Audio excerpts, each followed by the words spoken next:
بسم اللہ الرحمن الرحیم الحمد للہ رب العالمین والصلاة والسلام علی سید الانبیاء والمرسلین وعلی آلہ وصحبہ اجمعین اما بعد قال النبی صلی اللہ تعالی علیہ وسلم بنی الاسلام علی خمس شہادت ان لا الہ الا اللہ وان محمد رسول اللہ واقام الصلاۃ وایتاء الزکاۃ وصیام رمضان وحج البیت من استطاع الیہ سبیلا او کما قال علیہ الصلاۃ والسلام۔ بزرگان محترم، معزز بھائی اور دوستوں عزیزوں، مجھے ابھی جب میں نماز میں پہنچا تو مجھے کہا گیا کہ تجھے کچھ کہنا ہے۔ میرے ذہن میں کوئی مضمون بھی نہیں ہے اور نہ تھا۔ یہ حدیث شریف اس وقت ذہن میں آئی، جی میں آیا کہ میں اس کی تھوڑی سی وضاحت کر دوں اور اس میں جو اہم پہلو نبی اکرم صلی اللہ علیہ وسلم نے بیان فرمایا اس کی طرف اشارہ کر دوں۔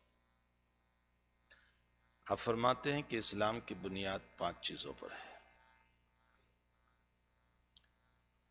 کوئی بھی دنیا کی چیز جب ہم بناتے ہیں تو اس کا ایک ڈھانچہ ہوتا ہے۔ مثلا یہ مسجد کا ایک ڈھانچہ ہے جس کو روف کہا جاتا ہے۔ حضور پاک صلی اللہ علیہ وسلم نے ایمان کی مثال روف سے دی، خیمے سے دی، اور خیمے کو 4 طرف سے باندھا جاتا ہے، جیسے ہر مکان کے بیم ہوا کرتے ہیں۔ اگر ایک طرف کا خیمہ رسی ڈھیلی ہو جائے تو وہ خیمہ باقی تو رہے گا لیکن استفادے میں کچھ کم ہو جائے گا، فائدہ اس سے کم اٹھائیں گے۔ اور اگر دوسری طرف، تیسری طرف، چوتھی طرف اور سارا کپڑا سمٹ کر کے آ جائیں تو بیچ کی لکڑی تو کھڑی رہے گی لیکن وہ فائدے کے قابل نہیں ہوگا۔ ایمان کی مثال حضور پاک صلی اللہ علیہ وسلم نے اسی سے دی ہے۔ اصل میں بہت سی باتیں وہ ہیں کہ جس کو نبی اکرم صلی اللہ علیہ وسلم نے اگزامپل اور مثالوں سے سمجھائی تاکہ ذہن میں اتر جائیں، اور مثال سے جو بات سمجھائی جاتی ہے وہ بہت جلد ذہن میں اتر جاتی ہے۔ اسی لیے حضرات اکابر نے امثال الحدیث نام کی کتابیں بھی لکھی۔ امثال الحدیث کا معنی ہوتا ہے آپ صلی اللہ علیہ وسلم نے جو اگزامپل اور مثالوں سے باتیں سمجھائی، ان روایتوں کو جمع کیا۔ امثال القرآن نام سے بھی، اس لیے کہ اللہ بھی قرآن میں بہت سی مثالیں دیتا ہے اور مثالیں دے کر اللہ قرآن میں سمجھاتا ہے۔ مثلا ایک جگہ اللہ تعالیٰ نے مثال دی،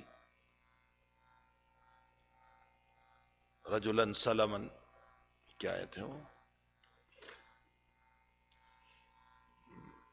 جس کا خلاصہ یہ ہے کہ ایک غلام وہ ہیں جس کے مختلف پارٹنر ہیں۔ رجلا سلما لرجل هل يستويان مثلا الحمد للہ بل اکثرهم لا يعلمون۔ ایک غلام وہ ہیں جس کے 2-3 پارٹنر ہیں اور ایک غلام وہ ہیں جس کا ایک پارٹنر ہے۔ اللہ تعالیٰ مثال دے کر سمجھا رہے ہیں کہ جس کے 2-3 پارٹنر ہو وہ غلام کتنوں کو خوش کرے گا۔ ان کو خوش کرتا ہے تو یہ ناراض، اور ان کو خوش کرتا ہے تو ان کے وہاں کام کرتا ہے تو یہ ناراض ہو جاتے ہیں، ان کے وہاں کام کرتا ہے تو یہ ناراض۔ اور جو غلام ایک ہی آدمی کا ہے، اس کا کوئی پارٹنر نہیں ہے، تو اس کے لیے آسان ہے ایک ہی اپنے رب کو خوش کرنا۔ اللہ کہتا ہے کہ دنیا میں تم 50 کو اپنا معبود بناؤ گے، اس پتھر کو بھی بنایا، اس کو بھی بنایا، سورج اور سن کو بھی بنایا، اس کو بھی بنایا، تم کتنوں کو خوش کرو گے؟ ایک اللہ کے غلام بن جاؤ، اسی کو خوش کرنا تمہارے ذمہ رہے گا۔ اتنی بہترین مثال دی ہے۔ تو اس پر علماء نے کتابیں لکھی، امثال القرآن۔ ہمارے اکابر بھی بہت سی مرتبہ دین کو مثالوں سے سمجھاتے۔ ہمارے حضرت نانوتوی رحمۃ اللہ علیہ کے غلام تھے، ان کا نام تھا اللہ دین، نام ہی تھا ان کا اللہ دین۔ انہوں نے حضرت کو ایک سوال کیا کہ حضرت یہ جو حدیث شریف میں آیا ہے کہ جب تک ہو سکے بندوں کو اللہ والوں کی قبر کے قریب دفن ہونا چاہیے، نیک لوگوں کی قبر کے قریب دفن ہونا چاہیے، کوشش یہ ہو کہ نیک لوگوں کی قبر کے قریب دفن ہو۔ تو اس کی کیا حقیقت ہے اس حدیث شریف کی؟ اس لیے کہ انسان اگر نیک ہے تو دنیا کے کسی بھی کونے میں دفن کر دو، اس کو اس کی نیکی کا فائدہ ہوگا، اور اگر انسان برا ہے تو اس صورت میں کسی بھی اللہ والے کے قریب دفن کرو کوئی فائدہ نہیں ہوگا، اس لیے کہ اس کی اپنی خود برائیاں ہیں۔ جب یہ سوال ہوا تو حضرت نے سوچا کہ یہ ہے عامی انسان، اگر میں اس کو علمی حقائق سمجھاؤں گا تو اس کے سمجھ میں نہیں آئے گا۔ وہ حضرت کو ہاتھ کپ جو پنکھا آتا ہے ہوا ڈالنے کا، اس سے ہوا ڈال رہا تھا۔ تھوڑی دیر کے بعد حضرت نے اسے فرمایا کہ یہ جو تم پنکھا ڈال رہے ہو یہ کس کو آپ ہوا ڈال رہے ہو؟ تو کہا حضرت آپ کو۔ کہا اچھا، تو یہ میرے قریب بیٹھنے والوں کو بھی کچھ نہ کچھ ہوا لگتی ہے یا نہیں؟ کہا جی حضرت لگ رہی ہے، لیکن مقصود آپ ہیں، یہ ضمناً ہے، اس لیے کہ جب پنکھا ڈالوں گا تو قریب میں بیٹھنے والوں کو بھی کچھ نہ کچھ لگ جاتی ہے، مقصود آپ ہے۔ تو فرمایا بیٹے تیرے سوال کا جواب ہو گیا۔ فرمایا حضرت کیسے؟ فرمایا پنکھا مجھے ڈال رہا ہے، قریب بیٹھنے والوں کو بھی کچھ نہ کچھ ہوا لگتی ہے، تو اللہ کی رحمتیں جب اللہ والوں کی قبر پر اترتی ہے تو قریب میں سونے والوں پر بھی کچھ نہ کچھ چھیٹے پڑ جایا کرتے۔ یہ ایک عام فہم مثال میں سمجھایا۔ اس لیے نبی اکرم صلی اللہ علیہ وسلم نے فرمایا کہ جب تک ہو سکے اہل اللہ کی قبر کے قریب دفن ہونا چاہیے، نیک لوگوں کے قبر کے قریب دفن ہونا چاہیے۔ یہی اللہ دین نے ایک مرتبہ سوال کیا، حضرت کے ساتھ کہیں سفر میں چل رہے تھے، اور فرمایا کہ حضرت نبی بھی کچھ باتیں بتاتے ہیں جو وقت پر ہو کر رہتی ہے، اور اولیاء بھی کشف کے اعتبار سے کچھ باتیں بتاتے ہیں، تو وہ ہوتی تو ہے لیکن وقت پر نہیں ہوتی، تو آخر اس کی وجہ کیا ہے؟ تو فرمایا کہ بیٹے یہ مکان جو ہے سامنے وہ کتنا دور ہے یہاں سے؟ فرمایا 500 قدم ہوگا۔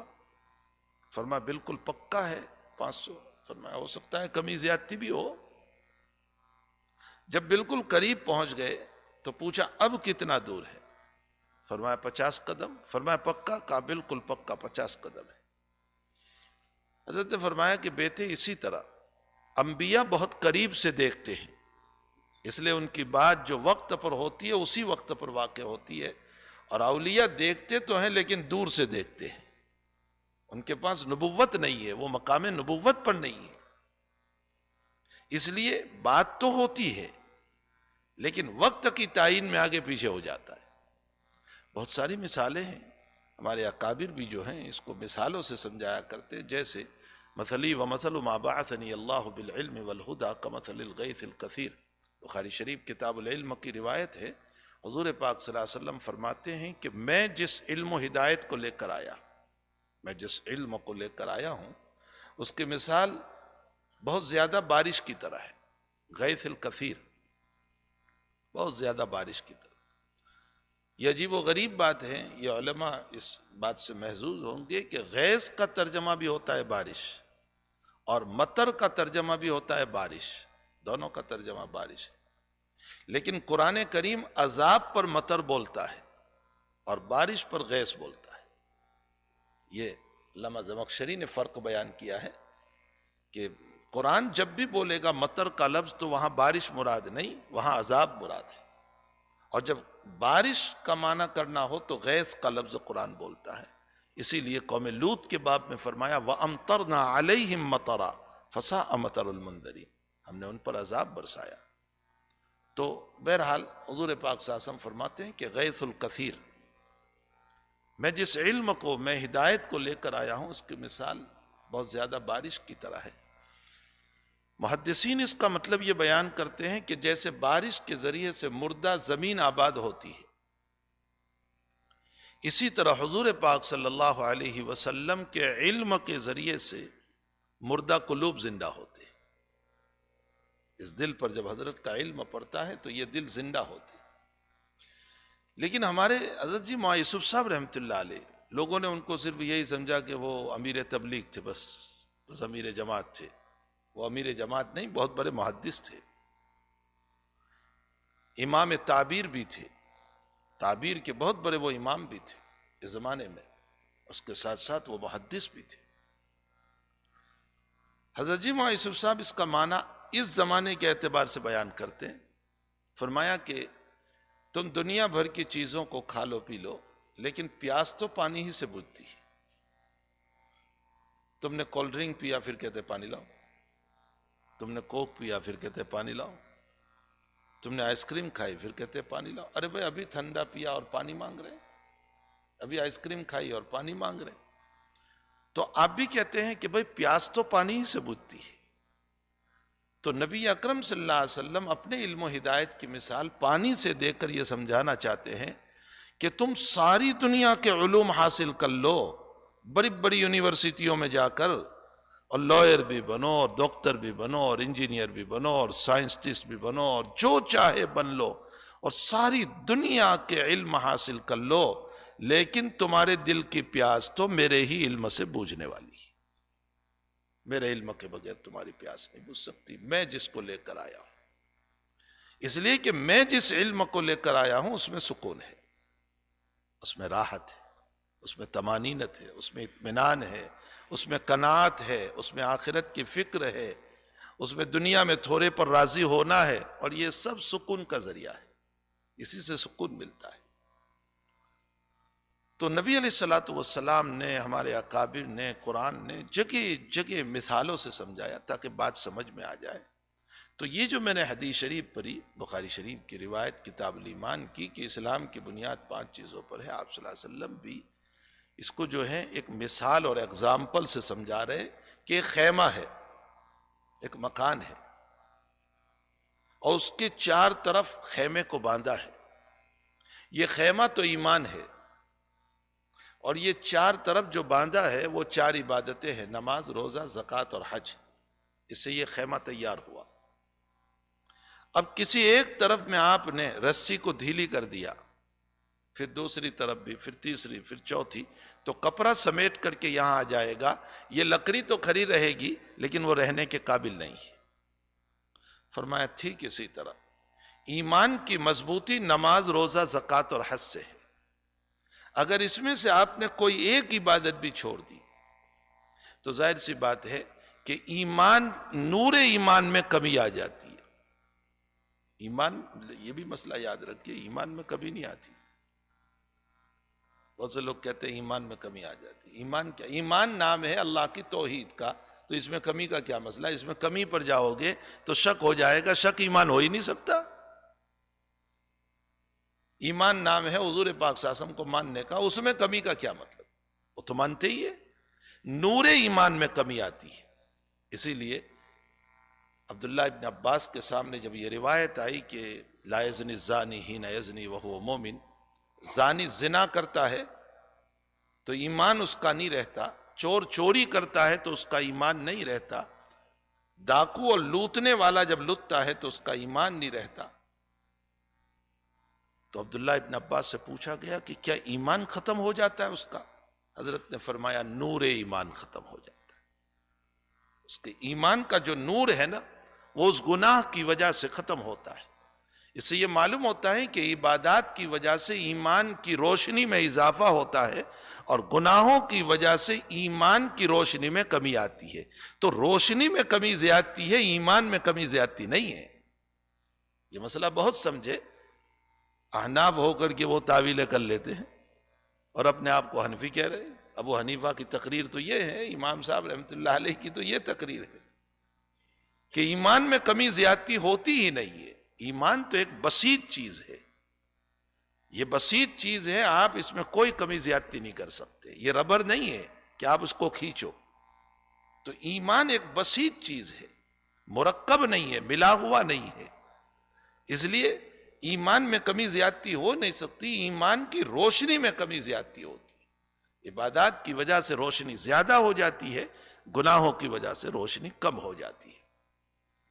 تو بہرحال یہ ایمان ہے، اور اگر ہم نے نماز کو چھوڑا تو تھوڑی سی روشنی کم ہوئی، پھر روزے کو چھوڑا تو اور روشنی کم، پھر ادھر حج کو بھی چھوڑ دیا، زکوٰۃ کو بھی چھوڑ دیا، تو یہ سارا کپڑا سمیٹ کر کے یہاں آ گیا۔ یہ رسی تو کھری ہے، یہ لکڑی تو کھری ہے ایمان کی، ایمان ہے، ضرور ہے اس کے پاس، لیکن ان اعمال کے نہ ہونے کی بنیاد پر ایمان کمزور ہو گیا، اور اس کمزور ایمان پر شیطان کبھی بھی حملہ کر سکتا ہے.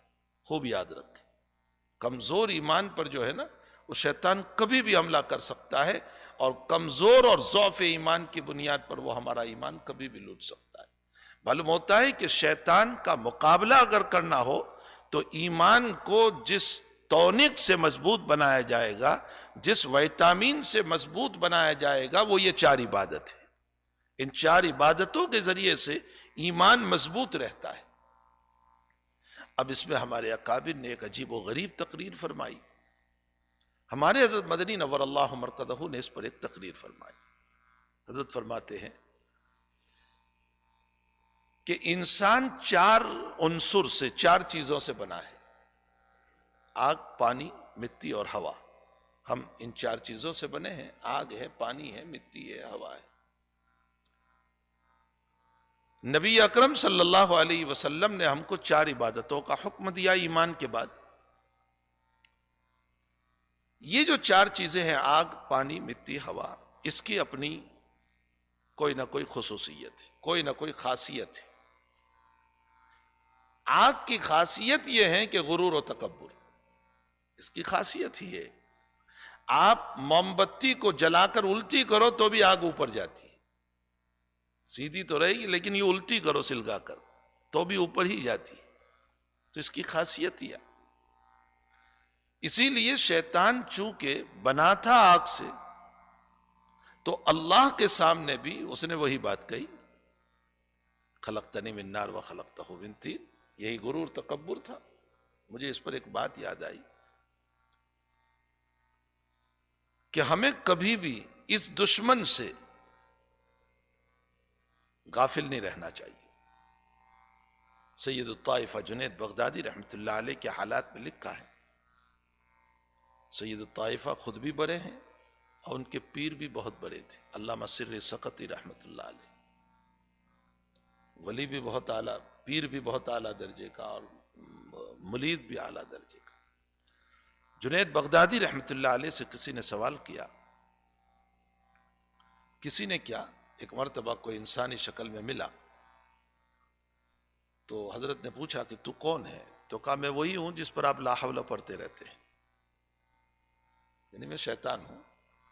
کہا اچھا، تیری ملاقات ہو گئی تو مجھے ایک سوال ہے تجھ سے، اور وہ سوال یہ ہے کہ بھلا تیری سمجھ میں اتنی بات نہیں آئی، تو اتنا بڑا عالم، اتنا بڑا عارف، اتنی عبادت کرنے والا، علم والا، اتنا سا مسئلہ تھا کہ تو سجدہ کر لے آدم کو، تو تیری سمجھ میں کیوں نہیں آئی؟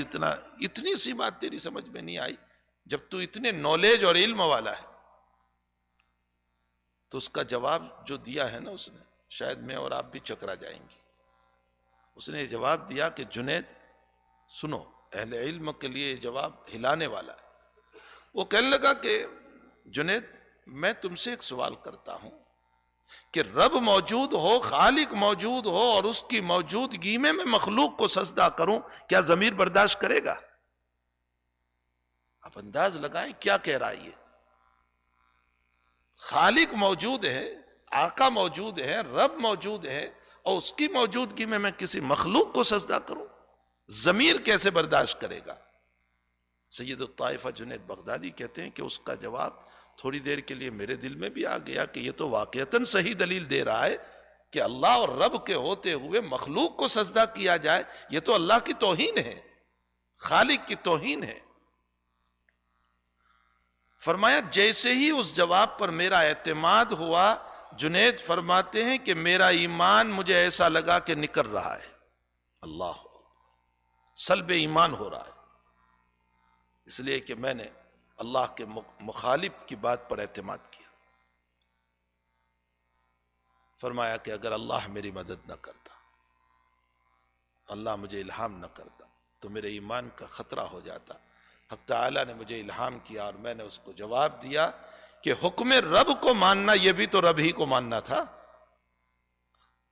خالق کے حکم کو مان لینا یہ خالق ہی کو ماننا تھا. اب وہ چاہے خالق آدم کو حکم دے دے یا کعبۃ اللہ کے سامنے حکم دے دے، کہیں بھی حکم دے، اللہ ہی کو تو ماننا ہے. فرمایا تب جا کر مجھے میرے ایمان کے اوپر اطمینان ہوا۔ اسی لیے حسن بصری رحمۃ اللہ علیہ ایک مرتبہ نماز پڑھ رہے تھے اور مجمع دیکھ رہا تھا آپ کو، تو حسن بصری نے سلام کے بعد اپنے دل میں کہا کہ یہ سارا مجمع جو دیکھ رہا ہے اس سے حسن تو غرور میں نہ آ جانا، عجب اور خود پسندی میں نہ آ جانا۔ تجھے نہیں معلوم کہ ابلیس نے 4000 سال تک عبادت کی تھی پھر بھی وہ مردود بن گیا تھا۔ بہت خطرے کی گھنٹی ہے، یہ بھی نہ سمجھے کہ ہم کامیاب ہی کامیاب ہر جگہ، یہ خطرے کی گھنٹیاں ہیں۔ جو ہمارا دشمن ہے نا، اسے ہر وقت چوکنا رہنا چاہیے، پھر خصوصاً وہ دشمن جو نظر نہیں آتا، جو نظر آتا ہے اسے تو کچھ بھی مقابلہ ہو جائے، جو نظر ہی نہیں آتا اسے مقابلہ کیسے کیا جائے؟ اس لیے سوائے اللہ کی مدد کے اور کوئی مسئلہ نہیں۔ اسی لیے موقع موقع سے ہم کو کہا گیا کہ اپنی ذات اللہ کے حوالے کرو، اپنی ذات اللہ کے حوالے کرو، اپنی ذات اللہ کے حوالے کرو۔ اعوذ باللہ من الشیطان الرجیم، فوراً کہا گیا اعوذ باللہ من الشیطان الرجیم، اللہ کے حوالے کرو اپنی ذات کو۔ ہمارے ڈاکٹر عبداللہ عارفی رحمۃ اللہ علیہ کا ایک ملفوظ ہے،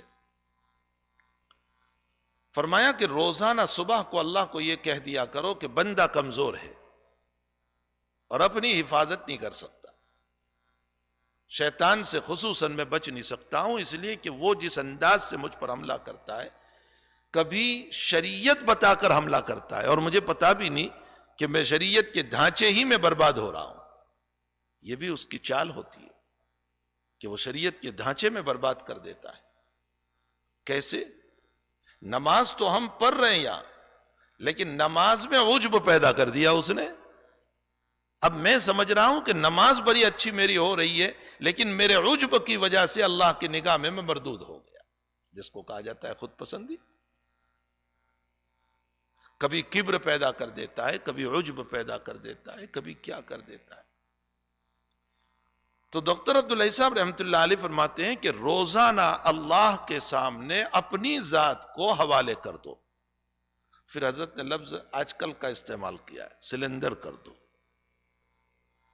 فرمایا جب کوئی اور ملک کا آدمی ہمارے ملک میں داخل ہو اور ہمارے ملک کی فوج جب اس کے سامنے گن اٹھاتی ہے اور وہ اپنے آپ کو سلنڈر کر دیتا ہے، تو اس صورت میں اس کے ساتھ راحت کا معاملہ کیا جاتا ہے۔ فرمایا اللہ کے سامنے اپنے آپ کو سلنڈر کر دو اور یوں کہو کہ اللہ میرے بس میں نہیں ہے اس سے بچنا، یہ کبھی میرے نفس کو لے کر کے مجھ پر حملہ کراتا ہے، بس تو ہی میری حفاظت کرنا۔ فرمایا روزانہ اللہ سے یہ کہہ دیا کرو۔ فائدہ کیا ہوگا؟ اگر گناہ ہو بھی گئے اور قیامت کے دن اللہ کے در میں حضوری ہوئی، بہت غور سے سنو، حضرت نے بڑی پیاری بات فرمائی۔ قیامت کے دن اللہ کے در پر حضوری ہوئی اور حق تعالیٰ جل شانہ نے پوچھا کہ یہ گناہ تو نے کیوں کیا تھا؟ تو اس وقت ہم کہیں گے کہ اللہ میری بڑی کوشش تھی بچنے کی، لیکن شیطان نے کرایا تھا۔ تو اللہ اس پر جرح کرے گا کہ شیطان نے کرایا تھا تو کہاں تھا؟ فرمایا اس وقت ہم اللہ کو یہ کہیں گے اللہ میرے تو بس میں تھا ہی نہیں، وہ تو ایسی جگہ سے حملہ کرتا تھا کہ مجھے دکھائی نہیں دے رہا تھا، اس لیے تو میں نے میری ذات کو تیرے حوالے کر دیا تھا کہ تو بچا لے، اب تو نے ہی نہیں بچایا تو میں کیا کروں؟ ڈاکٹر صاحب رحمۃ اللہ علیہ فرماتے ہیں انشاءاللہ نجات کا ذریعہ نکل جائے گا۔ ہم نے تو اپنی ذات تیرے حوالے کی تھی، لیکن ساری زندگی جو ہے اپنے ہی اوپر اعتماد رکھا، اپنے ہی اوپر بھروسہ رکھا، کانفیڈنس نہیں میں تو بہت متوکل ہوں اور بہت نمازی ہوں اور بس اس کا مقابلہ کر ہی لیتا ہوں، اور گناہ ہوتے رہے اور اللہ نے قیامت میں پوچھ لیا کہ یہ گناہ کیوں ہوئے، اور ہم نے کہا کہ شیطان نے، تو اللہ کہے گا کبھی ایک مرتبہ بھی تو نے اپنے آپ کو میرے حوالے نہیں کیا تھا۔ تو ڈاکٹر صاحب فرماتے ہیں کہ یہ حوالے کرنا بہانہ ہے ایک اللہ سے نجات کا، اس بہانے سے رب کریم جو ہے قیامت میں ہماری حفاظت کر لے گا۔ تو آگ کی خاصیت ہے غرور و تکبر، اور مٹی کی خاصیت ہے بخیلی۔ مٹی بڑی بخیل ہے، اس میں خزانے کے خزانے ہیں لیکن وہ کبھی نہیں دے گی آپ کو۔ اور پانی کی خاصیت ہے لالچ، حرص، یہ جب فلڈ چلتا ہے تو امیر کو بھی بہا لیتا ہے، غریب کو بھی بہا لیتا ہے، فریز کو بھی بہا لیتا ہے، دکانوں کو بھی بہا جاتا ہے. اس میں حرص اور لالچ ہے. اور ہوا کی خاصیت ہے انانیت، جہاں میں رہوں وہاں کوئی نہ رہے. اسی لیے گین اور بول میں ہوا بھری ہے، اور آپ دوسری ہوا بھرو تو گین پھٹ جاتا ہے اور اندر کی ہوا باہر نکل آتی ہے. آپ اس سے پوچھو کہ میں دوسری ہوا دار رہا ہوں، تو کیوں نکل آئی؟ تو وہ کہے گی میرے ہوتے ہوئے کوئی نہیں آ سکتا ہے. یہی انانیت ہے کہ میرے ہوتے ہوئے کوئی نہ آئے. میری چیئر، میرا عہدہ، میرا مقام، اس پر کوئی نہیں. تو یہ 4 برائیوں کی جڑ ہے. آگ سے پیدا ہونے والا تکبر، مٹی سے پیدا ہونے والی بخیلی، پانی سے پیدا ہونے والی حرص اور لالچ، اور ہوا سے پیدا ہونے والی انانیت. یہ 4 دنیا کے مہلک ترین امراض ہے، اور ساری دنیا انہی فتنوں میں مبتلا ہے. آپ حکومت سے لے کر فیملی تک دیکھ لو، یا تو جھگڑوں کی بنیاد تکبر ہے، یا جھگڑوں کی بنیاد بخیلی ہے. بھائی بھائی میں اور بھائی بہن میں جھگڑے کیوں ہو رہے ہیں؟ اسی بنیاد پر تو جھگڑے ہو رہے ہیں کہ بھائی بخیل بنا ہوا ہے، میراث نہیں دے رہا ہے، قبض کر کے بیٹھا ہے. اسی لیے تو سارے جھگڑے ہو رہے ہیں. تو بخیلی بنیاد ہے جھگڑوں کی، تکبر بنیاد ہے فتنوں کی، حرص اور لالچ بنیاد ہے دنیا کے جھگڑوں کی. اسی لیے مجھے جب حرص ہوتی ہے تو میں دوسروں کا حصہ ہی دینا نہیں چاہتا. اور جھگڑوں کی بنیاد انانیت ہے. حق تعالیٰ جل شانہ نے 4 عبادتوں کو مشروع فرمایا، اور یہ فرمایا اگر ان 4 کو خشوع اور خضوع کے ساتھ ہمارے شرائط کے مطابق اگر تم ادا کرو گے تو یہ 4 برائیاں دب جائے گی. مٹ جائے گی میں نہیں کہہ رہا ہوں، لفظ پر غور کریں. مٹ جائے گی نہیں، تکبر کو مٹانا نہیں ہے. اس لیے کہ تکبر کو مٹانے کے لیے آگ مٹانا پڑے گا. ہمارے بدن میں آگ بھی ہے، اور آگ مٹا دو گے تو بدن ٹھنڈا ہو جائے گا، اور بدن ٹھنڈا ہوگا تو پھر جو ہے قبرستان رسائی ہو جائے گی. بخیلی مٹانے کے لیے مٹی مٹانا پڑے گا، حرص اور لالچ کو مٹانے کے لیے پانی مٹانا پڑے گا، انانیت کو مٹانے کے لیے ہوا بند کرنا پڑے گا. ظاہر سی بات ہے یہ مطلب نہیں ہے، بلکہ ان صفات کی ضرورت بھی ہے. یہ نہیں کہ کلی طور پر مٹا دو، بعض جگہوں پر ضرورت ہے. جیسے میدان کے اندر ضرورت پڑتی، رمل کر رہے ہیں تو ذرا ضرورت پڑتی ہے شان بتانے کی. حضرت نے فرمایا انا النبی لا کذب انا عبد المطلب، میں نبی کا میں عبد المطلب کا بیٹا ہوں، میں نبی ہوں، جھوٹا نہیں ہوں. سلمہ ابن اقوا پتھر مارتے جا رہے ہیں اور فرماتے انا ابن الاقوا اليوم یوم الرزا، میں ابن الاقوا ہوں، یعنی میرا باپ بہت بڑا بہادر تھا، میں ابن الاقوا ہوں، اقوا کا بیٹا ہوں. آج کمینوں کی ہلاکت کا دن ہے. تو کبھی ضرورت پڑتی ہے. اس لیے تکبر مٹانا نہیں ہے، تکبر کو صحیح راستے پر لانا ہے. بخیلی کو مٹانا نہیں ہے. اگر بخیلی مٹ جائے گی تو اسراف میں مبتلا ہوں گے، اور ان اللہ لا يحب المسرفین، اللہ اسراف کو پسند نہیں کرتا. تو اسراف سے تو بخیلی کرنا ہی پڑے گا ہمیں. پھر اسراف اور تبذیر میں فرق ہے، یاد رکھیں. قرآن 2 لفظ استعمال کرتا ہے، ان المبذرین کانوا اخوان الشیاطین، اور لا يحب المسرفین. اسراف ضرورت کے اندر حد سے زیادہ استعمال کرنا، اس کو اسراف کہتے ہیں. ضرورت ہے، مجھے کپڑوں کی ضرورت ہے، لیکن جہاں میں $100 کا کپڑا پہن سکتا تھا میں نے $500 استعمال کیے، یہ اسراف ہے. اور جہاں بالکل ضرورت نہیں تھی اور وہاں میں نے استعمال کیا، یہ تبذیر ہے. کوئی ضرورت نہیں تھی. شادی میں اگر میں نہ بھی کھلاتا تو کوئی ضرورت نہیں تھی، اور میں نے قرض لے کر کے یا انٹرسٹ پر پیسے لے کر کے کھلایا، یہ تبذیر ہے. ان المبذرین، اس لیے تبذیر پر کانوا اخوان الشیطان فرمایا، وہ شیطان کے بھائی ہے. تو اسراف اور تبذیر میں فرق ہے. بہرحال ہمیں ضرورت ہے اس صفت کی بھی کہ بالکل بخیلی کو ختم نہیں کرنا ہے، اس کو رہنے دینا ہے تاکہ صحیح جگہ پر استعمال ہو. تو بہرحال میرے بھائیو، حقیقت یہ ہے کہ یہ 4 صفات بنیاد ہے دنیا میں فساد کی. اور ان چاروں صفتوں کو دبانے کے لیے حق تعالیٰ نے 4 عبادتیں دی. فرمایا نماز کو صحیح طور پر اگر ادا کرو گے تو انشاءاللہ تعالیٰ یہ نماز تمہارے تکبر کو دبا دے گی. ان الصلاۃ تنہی عن الفحشاء والمنکر، تمہارا تکبر دب جائے گا. اور اگر تم نے زکوٰۃ کو صحیح طور پر حساب کر کے دیا ہے تو تمہاری بخیلی دبے گی. ذرا طبیعت کھلے گی دینے کے لیے. مال کو لے کر کے سانپ بن کر کے نہیں بیٹھو گے، خرچ کرو گے اللہ کے راستے.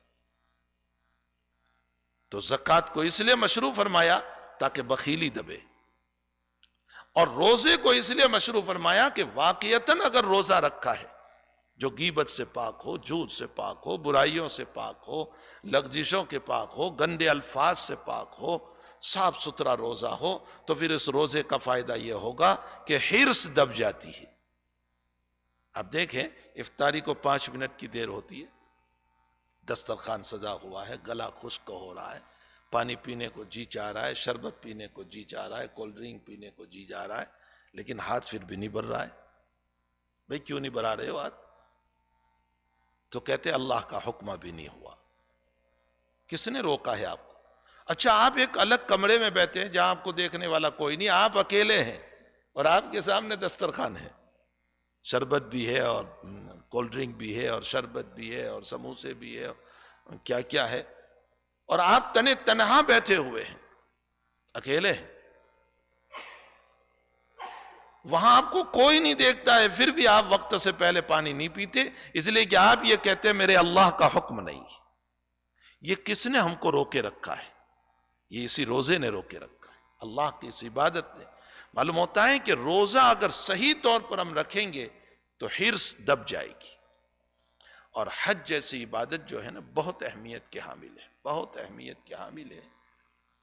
اگر حج کو صحیح طور پر کیا، صرف بھائی صاحب کہلوانا مقصود نہیں کہ حاجی کا لیبل لگ جائے.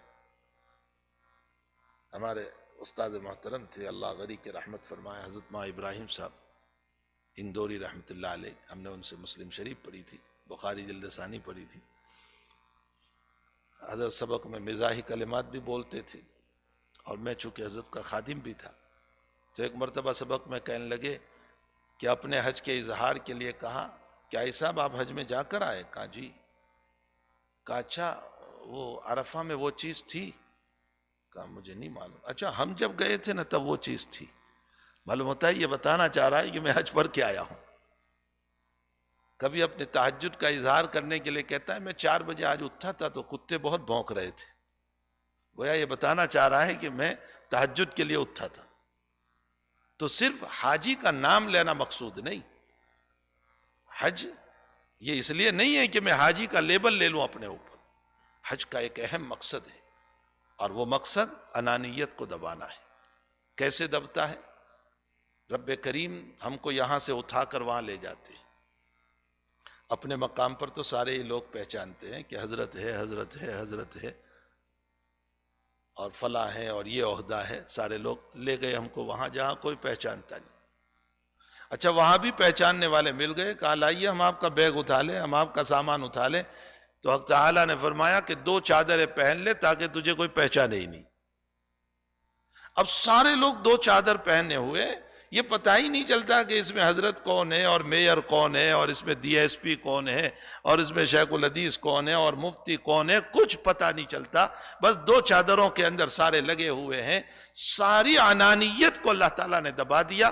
فرمایا اسی احرام سے تو یہ سبق لے لینا کہ مجھے اپنی شان کو ختم کرنا ہے. شان صرف اللہ کی ہے. اس پیشاب کرنے والے کی کیا شان ہوا کرتی ہے کہ جو جگہ جگہ پر محتاج ہوا کرتا ہے. یہ ہمارے در شیخ رحمت اللہ علیہ کا جملہ ہے، حضرت مولانا زکریا صاحب رحمت اللہ علیہ کا. اس کی کیا شان ہوا کرتی ہے جو تھوڑی تھوڑی دیر میں پیشاب کا محتاج ہو جاتا ہے، بھلا اس کی کیا شان ہوتی ہے. فرمایا واقعتاً احرام کے موقع پر اگر ہم نے یہ تصور کیا کہ اللہ تو میری انانیت کو دبا دے اور میری شان وان کے مسئلے کو اے اللہ العالمین دبا دے، اگر واقعتاً اس انداز سے حج کیا ہے تو انشاءاللہ تعالی یہ حج جو ہے کیومن ولدتہ امہ، اس کے لیے ایسا بنے گا کہ اس کی ماں نے اس کو آج پیدا کیا ہے. اس کے گناہ معاف ہو جائیں گے. اللہ تعالیٰ اس کو معاف کر کے وہاں سے واپس لے آئے گا۔ تو بہرحال یہ ہمارے حضرت مدنی نور اللہ مرقدہ کی تقریر ہے جو حضرت نے بخاری کے درس میں فرمائی تھی۔ ایک مرتبہ سبق پڑھاتے ہوئے ذہن میں آیا کہ لاؤ اسی کو میں نقل کر دوں ذرا آسان الفاظ میں تاکہ یہ سمجھ میں آ جائے۔ تو حقیقت یہ ہے کہ ہمارے اندر 4 بیماریاں ہیں، ایک تکبر ہے، اور اسی کے ساتھ بخیلی ہے، اور اس کے ساتھ جو ہے حرص اور لالچ ہے، اور انانیت ہے۔ اور یہ 4 بیماریاں ساری دنیا کے فتنوں کی بنیاد ہے، فتنوں کی جڑ ہے، اوپر سے لے کر نیچے تک۔ انہی بیماریوں کو قابو میں کرنے کے لیے رب کریم نے ایمان کے بعد ہمیں 4 عبادت عطا فرمائی، جو نماز ہے جس سے تکبر دب جاتا ہے، اور جو روزہ ہے جس سے حرص دب جاتا ہے، اور زکوٰۃ ہے جس سے بخیلی دب جاتی ہے، اور حج ہے جس سے انانیت دب جاتی ہے۔ اور اس پر ایک تقریر ہمارے بزرگوں نے، جیسے حضرت شاہ ولی اللہ صاحب رحمۃ اللہ علیہ نے جمال و جلال کے اعتبار سے بھی فرمائی ہے کہ رب کریم کی 2 شان ہے، ایک جمالی ہے ایک جلالی ہے۔ پھر اس میں جمال کا ظہور کیسے ہوتا ہے اور جلال کا ظہور کیسے ہوتا ہے، وہ بھی ایک عجیب و غریب تقریر ہے۔ انشاءاللہ اگر کل کا موقع رہا تو میں اسی کو عرض کر کے اس کے ضمن میں حج سے متعلق بھی چند باتیں عرض کر دوں گا، اس لیے کہ حج ایک محتم بالشان عبادت ہے، اور اس عبادت میں بڑی کوتاہیاں ہو رہی ہے۔ حقیقت یہ ہے کہ بہت سے لوگوں پر حج فرض ہو جاتا ہے لیکن وہ عذر کرتے رہتے ہیں کہ ابھی بچے کا نکاح باقی ہے، بچی کا نکاح باقی ہے، ابھی تو مکان کا جو ہے ہر مہینے پیسے بھرنا ہے۔ بھائی وہ تو ساری زندگی بھرنا ہے، وہ تو ساری زندگی ہی بھرنا ہے۔ اب ہم نے لیا ہے تو وہ ساری زندگی بھرنا ہی پڑے گا، لیکن دوسری طرف ہمارے پاس استطاعت ہے تو اس استطاعت کو مد نظر رکھتے ہوئے ہمیں اپنا حج پڑھ لینا چاہیے، کل لینا چاہیے۔ حقیقت یہ ہے کہ دیکھیے اس وقت کے آنے سے پہلے حج کر لیں کہ پھر ہم چاہیں گے تو بھی حج نہیں کر پائیں گے۔ آج دیکھیے ایسے حالات آ چکے ہیں کہ اس وقت جو ہے اعلان کیا گیا ہے کہ 65 والا اور اس سے اوپر کا جو ہوا کرتا ہے وہ حج کے لیے نہیں آ سکتا۔ آج تک ہر عمر والا جاتا تھا، 90 سال کی عمر والا بھی جاتا تھا، 80 سال کا، اب 65 کی عمر والا نہیں جا سکتا۔ تو جنہوں نے نہیں کیا ہوگا حج، آپ وہ پچھتا رہے کہ کاش ہم حج کر لیتے تو اچھا ہوتا۔ اب امید پر ہم بیٹھے ہوئے ہیں کہ چلو آئندہ شاید کھل جائے گا، لیکن آئندہ کھلنے تک میں میری زندگی کھلی ہوئی ہے یا نہیں، اس کا کوئی مسئلہ تھوڑا ہی ہے کہ میں زندہ بھی رہوں گا یا نہیں رہوں گا، یا اپنے سر پر ایک بہت بڑا بوجھ لے کر کے، اپنے حج کے بوجھ کو لے کر کے کہیں نہ جاؤں۔ اس لیے ہمیشہ ایک بات کو یاد رکھیں کہ یہ جو نیک کاموں کے جذبات جو دل میں پیدا ہوتے ہیں نا، خوب غور سے سنیں۔ مفتی محمد شفیع صاحب رحمۃ اللہ علیہ فرمایا کرتے تھے کہ جو نیک کاموں کے جذبات پیدا ہوتے ہیں نا، اس میں تاخیر نہ کرو۔ مجھے ابھی دل میں آیا کہ 2 رکعت نماز پڑھنا ہے، اللہ اکبر، فوراً پڑھ لو۔ میرے دل میں آیا کہ مجھے 2-5 روپے اس کو دینا ہے، دے دو اسی وقت۔ دل میں آیا کہ اس سال مجھے حج کرنا ہے، کر لو۔ نیک کام جتنے بھی دلوں میں جذبات آتے ہیں نا، حضرت مفتی شفیع صاحب رحمۃ اللہ علیہ فرمایا کرتے تھے یہ اللہ کے مہمان ہے، یہ اللہ کے مہمان ہے، اور میرا مہمان میرے گھر پر آئے، میں اس کا اکرام کروں گا تو دوسری مرتبہ آئے گا، اور اگر اکرام نہیں کروں گا تو دوسری مرتبہ نہیں آئے گا۔ میں نے جو جذبات نیک کاموں کے پیدا ہوئے، اگر اس کو ادا کیا تو پھر اللہ مزید توفیق دے گا، اور اگر میں نے ادا نہیں کیا تو پھر اللہ توفیق نہیں دے گا۔ ان نیک کاموں کے جذبات پیدا نہیں ہوں گے۔ اس لیے ہمیں چاہیے کہ جو نیک کاموں کے جذبات دلوں میں پیدا ہو اس کو فوری طور پر ادا کر لینا چاہیے۔ اور ابھی بھی 65 کے اندر جو لوگ ہیں اور حج نہیں ہوا ہے اور استطاعت ہو چکی ہے، ان کو موقع ہے کہ ابھی بھی وہ لوگ اپنا حج کر لیں۔ نہ معلوم کیا سے کیا قوانین کی تبدیلی آ رہی ہے، قانون کے مسائل کیا آ رہے ہیں۔ اسی لیے بہت سی مرتبہ جو ہے پھر ہمارے حضرت شیخ یونس صاحب قدس سرہ خاص طور پر ہم کو ایک نصیحت کرتے تھے، بھائی جوانی ہے عبادت کر لو۔ کہا کرتے تھے جوانی ہے عبادت کر لو، بڑھاپے میں چاہو گے تو بھی کھڑے ہو کر نماز نہیں پڑھ پاؤ گے۔ بڑھاپا آ جاتا ہے، پھر انسان چاہتا ہے تو بھی کھڑا ہو کر نہیں نماز پڑھ پاتا، رکوع سجدے اشاروں سے کرتا ہے، اس میں وہ جان بھی نہیں رہتی۔ جو ہم جو ہے اٹھک بیٹھک کر کے جو نماز پڑھتے ہیں اس میں جو جان ہوتی ہے وہ اس میں جان نہیں رہتی ہے۔ اس لیے فرمایا جوانی ہے تو ابھی عبادت کر لو، بڑھاپا آئے گا تو چاہو گے تو بھی صحیح طور پر تم نماز نہیں پڑھ پاؤ گے، نہ معلوم کتنی سنتیں چھوٹ جاتی ہے۔ اس کے اندر جب ہم بیٹھ کر کے نماز پڑھتے ہیں تو کتنی سنتیں ہماری رہ جاتی ہے. اللہ تعالی ہم تمام کو ان باتوں پر عمل کی توفیق عطا فرمائے. الحمدللہ رب العالمین والعاقبۃ للمتقین والصلاة والسلام علی اشرف الانبیاء والمرسلین وعلی آلہ وصحبہ اجمعین. ربنا آتنا فی الدنیا حسنہ وفی الآخرۃ حسنہ وقنا عذاب النار. اللہم اعنا علی ذکرک وشکرک وحسن عبادتک. اللہم زدنا ولا تنقصنا، اللہم زدنا ولا تنقصنا، اللہم زدنا ولا تنقصنا، واکرمنا ولا تہنا، واکرمنا ولا تہنا، وآتنا ولا تحرمنا، وآثرنا ولا تؤثر علینا، وارزنا وارض عنا یا رب العالمین، یا غیاث المستغیثین، یا ارحم الراحمین، یا فعالا لما یرید. انت مولانا ونحن عبادک فاغفر لنا ذنوبنا وكفر عنا سيئاتنا وتوفنا مع الأبرار. اللهم ربنا تقبل منا إنك أنت السميع العليم وتب علينا يا مولانا إنك أنت التواب الرحيم. وصلى الله على النبي الكريم.